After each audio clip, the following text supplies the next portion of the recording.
IT computer learning centre. आज के इस सेशन में हम सीखेंगे ऑपरेटिंग सिस्टम क्या है और इसमें हमें कौन कौन से सिलेबस के बारे में पढ़ना है। लेकिन उससे पहले हम आपको बता दें कि आपको पिछले सेशन में आपको जो भी सिलेबस के बारे में बताया गया है उसे कंटिन्यूअस प्रैक्टिस में रखें, जिससे कि आगे समझने में प्रॉब्लम नहीं हो। ठीक है, तो चलिए आज का ये सेशन हम स्टार्ट करते हैं। What is operating system? Operating system क्या है? ऑपरेटिंग सिस्टम सिस्टम सॉफ्टवेयर है जो कंप्यूटर हार्डवेयर के साथ मिलकर काम करता है। जैसे अगर आप एक कंप्यूटर चला रहे हैं, एक लैपटॉप चला रहे हैं, एक कंप्यूटर चला रहे हैं, एक लैपटॉप चला रहे हैं, तो उस कंप्यूटर लैपटॉप में जब तक आप ऑपरेटिंग सिस्टम को इंस्टॉल नहीं करेंगे तो वो कंप्यूटर या लैपटॉप नहीं ऑन होगी, नहीं ऑफ होगी। अगर आपको कंप्यूटर में किसी प्रकार का कमांड देना है, कंप्यूटर से किसी प्रकार काम करना है, तो ऑपरेटिंग सिस्टम को इंस्टॉल करना पड़ेगा। उसके बाद आप उस कंप्यूटर को, उस लैपटॉप को ऑन ऑफ कर सकते हैं और किसी प्रकार का यूज भी कर सकते हैं, किसी प्रकार का उस पर काम कर सकते हैं ऑन ऑफ करके। इसलिए सिंपल सी भाषा हम समझेंगे, ऑपरेटिंग सिस्टम एक प्रकार का सिस्टम सॉफ्टवेयर है जो कंप्यूटर को ऑन ऑफ करता है और ये कंप्यूटर हार्डवेयर के साथ मिलकर काम करता है। अगर हार्डवेयर है तो ही उसमें इंस्टॉल करेंगे, इंस्टॉल करने के बाद कंप्यूटर को ऑन ऑफ करेगा। ठीक है, ऑपरेटिंग सिस्टम एक प्रकार का कोडिंग लैंग्वेज होता है जो कंप्यूटर को बताता है किस प्रकार से ऑन करना है और किस प्रकार से ऑफ करना है। आगे हम सीखेंगे कंप्यूटर को किस प्रकार से असेंबल किया जाता है, मॉनिटर, सीपीयू, माउस, कीबोर्ड को किस प्रकार से एक दूसरे से जोड़ा जाता है, वो हम समझेंगे। ठीक है, तो चलिए हम स्टार्ट करते हैं। ये है हमारा सीपीयू। सीपीयू के पीछे की तरफ देखेंगे तो कुछ इस प्रकार से हब दिया है। जैसे यहाँ से आप पावर केबल को कनेक्ट कर सकते हैं, यहाँ से आप यूएसबी केबल को कनेक्ट कर सकते हैं और यहाँ से आप VGA केबल को कनेक्ट कर सकते हैं, जो कि मॉनिटर के लिए होता है, डिस्प्ले के लिए होता है। और यहाँ से आप HDMI केबल को कनेक्ट कर सकते हैं, जो कि मॉनिटर के लिए होता है, डिस्प्ले के लिए होता है। ठीक है, तो चलिए हम सबसे पहले सीपीयू को स्टार्ट करते हैं। सीपीयू को स्टार्ट करने के लिए सबसे पहले देखेंगे पावर केबल, जो कि इस टाइप का होता है। यह है पावर केबल सीपीयू के लिए। कभी कभी मॉनिटर में भी, अक्सर मॉनिटर में भी यही केबल लगता है। तो हम क्या करेंगे, ये केबल सीपीयू में लगा करके पहले सीपीयू को स्टार्ट करते हैं इस प्रकार से। यहाँ पे इंसर्ट कर देंगे पावर केबल को। उसके बाद इस पावर केबल को बोर्ड में लगाएंगे। बोर्ड में लगाने के बाद ये कनेक्ट हो गया है पावर केबल सीपीयू में। अब ये सीपीयू स्टार्ट होगी। स्टार्ट करने के लिए सबसे पहले इस सीपीयू में देखेंगे पावर बटन कहाँ है। तो यहाँ पे इस सीपीयू का पावर बटन है। अलग अलग सीपीयू में अलग अलग पोजीशन पे पावर बटन होता है। इस सीपीयू में इस पोजीशन पे पावर बटन है, तो हम इस पावर बटन को प्रेस करते हैं और जैसे ही प्रेस करेंगे तो ये सीपीयू स्टार्ट हो जाएगी। ठीक है, ये सीपीयू स्टार्ट हो गई। और इसमें जो भी कमांड है वो देखने के लिए कि इसमें क्या चल रहा है, वो देखने के लिए सबसे पहले मॉनिटर को कनेक्ट करेंगे। मॉनिटर कनेक्ट करने के लिए सबसे पहले मॉनिटर को पावर केबल से जोड़ेंगे, जो कि मॉनिटर का पावर केबल ये है। मॉनिटर को जोड़ने के लिए सबसे पहले देख लेंगे कि ये पावर केबल मॉनिटर में कहाँ लगता है।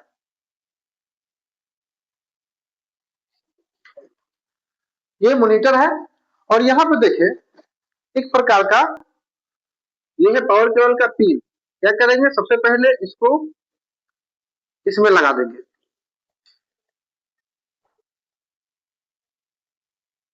ठीक है, कुछ इस प्रकार से।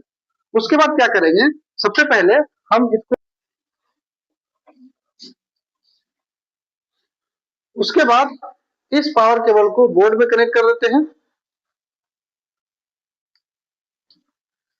जैसे ही बोर्ड में कनेक्ट करेंगे तो ये मॉनिटर को पावर देना स्टार्ट कर देंगे।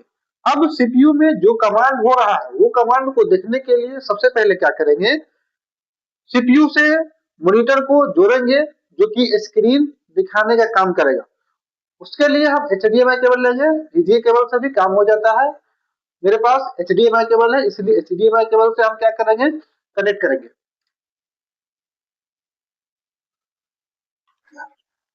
सबसे पहले हम मॉनिटर में एचडीएमआई केबल को कनेक्ट कर लेते हैं। कनेक्ट करने के लिए सबसे पहले यहाँ देखें एचडीएमआई का पिन है यहाँ पे।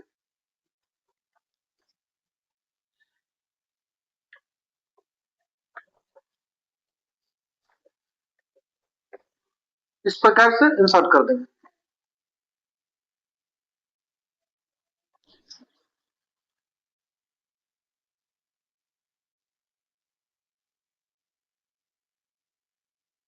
ये इंसर्ट करने के बाद हम सीपीयू का जो भी कमांड है वो देखना चाहते हैं मॉनिटर में, तो क्या करेंगे, सबसे पहले इसको सीपीयू में कनेक्ट करेंगे। यहाँ पे देख सकते हैं एचडीएमआई का पिन है, इसको हम इस प्रकार से लगा देंगे। जैसे ही लगाएंगे तो जो भी कमांड सीपीयू में हो रहा है वो कमांड यहाँ पे स्टार्ट हो जाएगी दिखाना।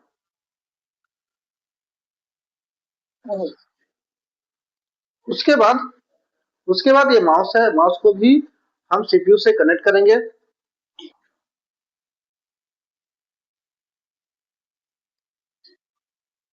ये माउस कनेक्ट हो जाएगी, जब कनेक्ट होगी तो इस प्रकार से माउस लाइट जलेगी। उसके बाद कीबोर्ड को कनेक्ट करेंगे।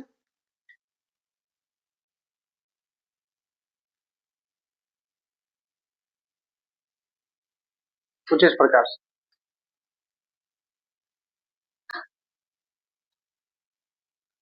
जब सीपीयू कनेक्ट हो जाएगी तो कुछ इस प्रकार से सीपीयू में लाइट जलेगी। ठीक है, जब इस प्रकार से लाइट जल रही है तो समझे कीबोर्ड कनेक्ट हो चुका है।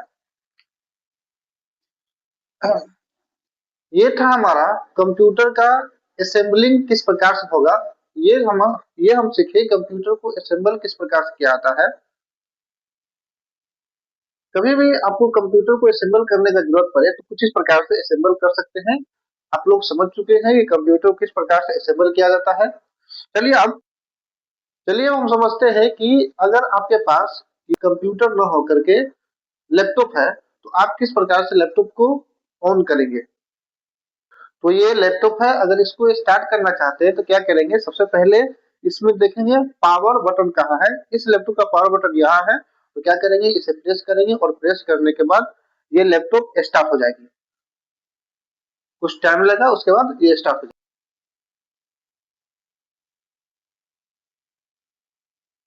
स्टार्ट होने के बाद इसमें कुछ बेसिक चीज होता है, जैसे कि अगर आप चाहते हैं लैपटॉप में माउस को समझना, कीबोर्ड को समझना, तो आप देख सकते हैं लैपटॉप में इस प्रकार से कीबोर्ड इसमें इंसर्ट किया गया है, पहले से इंस्टॉल करके दिया गया है। और उसके बाद देख सकते हैं ये जो है इसे कहते हैं माउस, इसमें माउस को भी इंसर्ट किया गया है। जैसे अगर देखना चाहें आप तो देख सकते हैं ये है राइट बटन, ये है लेफ्ट बटन और ये हो गया आपका स्लाइड एरिया। ठीक है, उसके बाद हम समझ लेते हैं कि कंप्यूटर में कीबोर्ड माउस किस प्रकार से रिएक्ट करता है। आप देख सकते हैं ये है माउस के इस बटन कहते हैं राइट बटन, इस बटन कहते हैं लेफ्ट बटन और इसको कहते हैं स्क्रॉल। ठीक है, जिसे आप ऊपर नीचे कर सकते हैं। अगर आप कभी भी कंप्यूटर को रिफ्रेश करना चाहते हैं तो सबसे पहले माउस के राइट बटन को प्रेस करें, उसके बाद रिफ्रेश पे जाकर के लेफ्ट बटन प्रेस करें, उसके बाद क्या हो जाएगा, कंप्यूटर रिफ्रेश हो जाएगा। ठीक है, जैसे कुछ इस प्रकार से सबसे पहले डेस्कटॉप पे माउस पॉइंटर को रखेंगे, जो कि ये है माउस पॉइंटर, डेस्कटॉप पे माउस पॉइंटर को रखेंगे और ये हो गया राइट बटन, इसे प्रेस करेंगे। प्रेस करने के बाद यहाँ पर देख सकते हैं कुछ ऑप्शंस ओपन हुई। उसके बाद हम क्या करेंगे, रिफ्रेश पे जाएंगे। रिफ्रेश पे जाने के बाद लेफ्ट बटन प्रेस करेंगे, ये लेफ्ट तो रिफ्रेश हो जाएगी। ठीक है, ऐसा समझ में इस प्रकार से क्या सकते हैं, राइट, उसके बाद रिफ्रेश, ऐसा में इस प्रकार से हम कंप्यूटर को रिफ्रेश कर सकते हैं।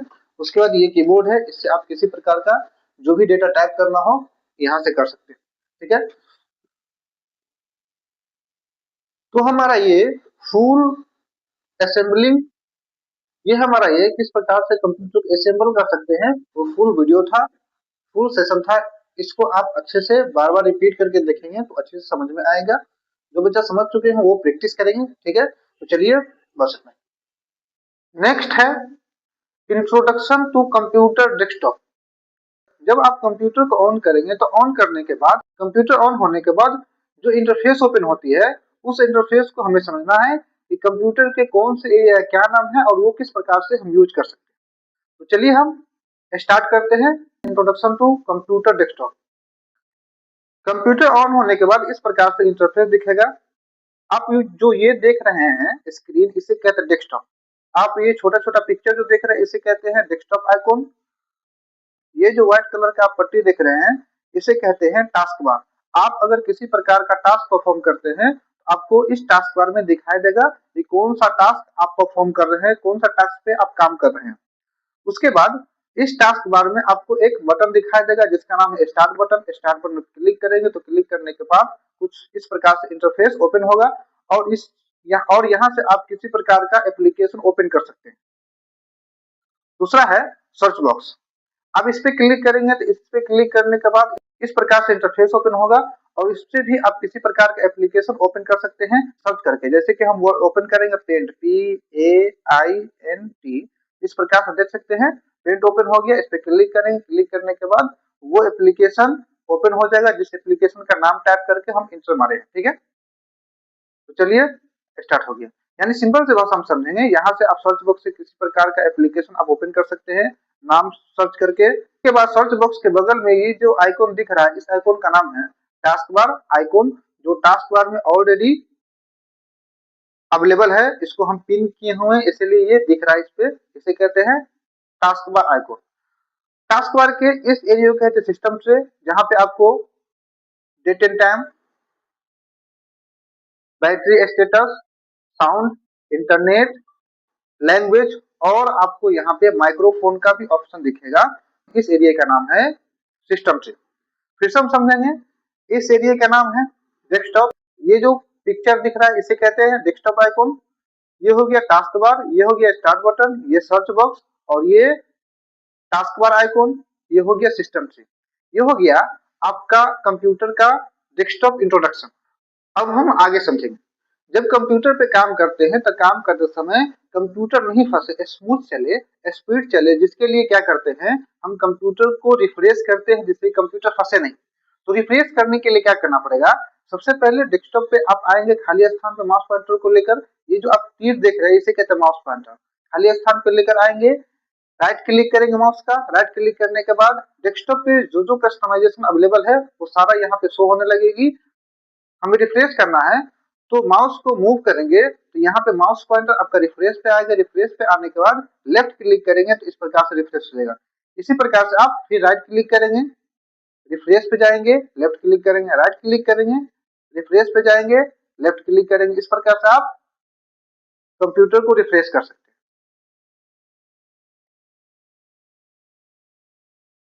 हैं। नेक्स्ट है how to customize desktop icon. जब आप कंप्यूटर पे काम करते हैं तो काम करते समय आप देख रहे हैं ये सभी डेस्कटॉप आइकॉन हैं। आप चाहते हैं इस डेस्कटॉप आइकॉन को कस्टमाइज करना। Customize means desktop icon large करना, मीडियम करना, स्मॉल करना। तो आप किस प्रकार से करेंगे, तो सबसे पहले डेस्कटॉप आइकॉन को कस्टमाइज करने के लिए डेस्कटॉप पर राइट क्लिक करेंगे।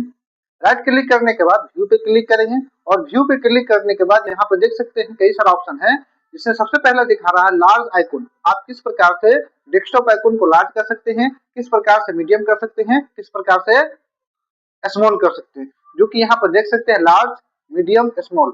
आपको डेस्कटॉप आइकॉन को जिस साइज में कस्टमाइज करना है उस साइज पे क्लिक करेंगे और वो डेस्कटॉप आइकॉन कस्टमाइज हो जाएगा।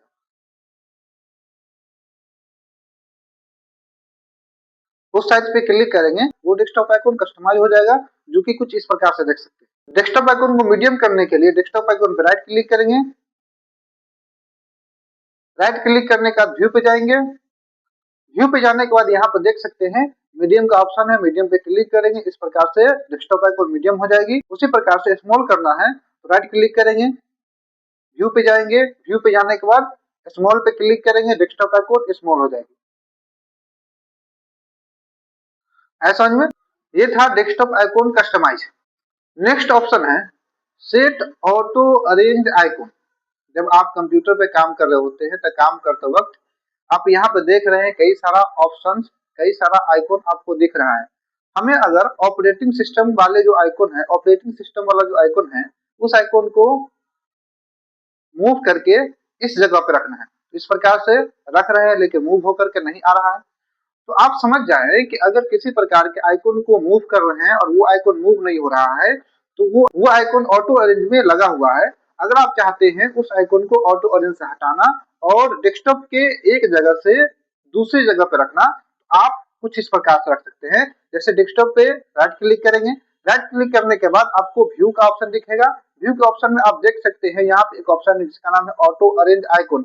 आप इस पे क्लिक करेंगे तो क्लिक करने के बाद ऑटो अरेंज जो अप्लाई होकर रखा था वो बंद हो जाएगा। बंद होने के बाद आप जो भी आइकन को मूव करके एक जगह से दूसरी जगह रखना चाहते हैं उस पर राइट क्लिक करेंगे। राइट क्लिक करने के बाद कुछ इस प्रकार से मूव करेंगे तो वो आइकन एक जगह से दूसरी जगह रख सकते हैं। इसी प्रकार से अदर आइकन को भी एक जगह से दूसरी जगह रख सकते हैं। ठीक है, कुछ इस प्रकार से। अगर आप चाहते हैं कंप्यूटर में जो भी आइकन एक जगह से दूसरी जगह ऑलरेडी रखा चुका है और रखाने के बाद डेस्कटॉप कुछ खराब तरीके से दिख रहा है, अच्छा नहीं दिख रहा है, तो आप चाहते हैं ऑटो अरेंज लगाना।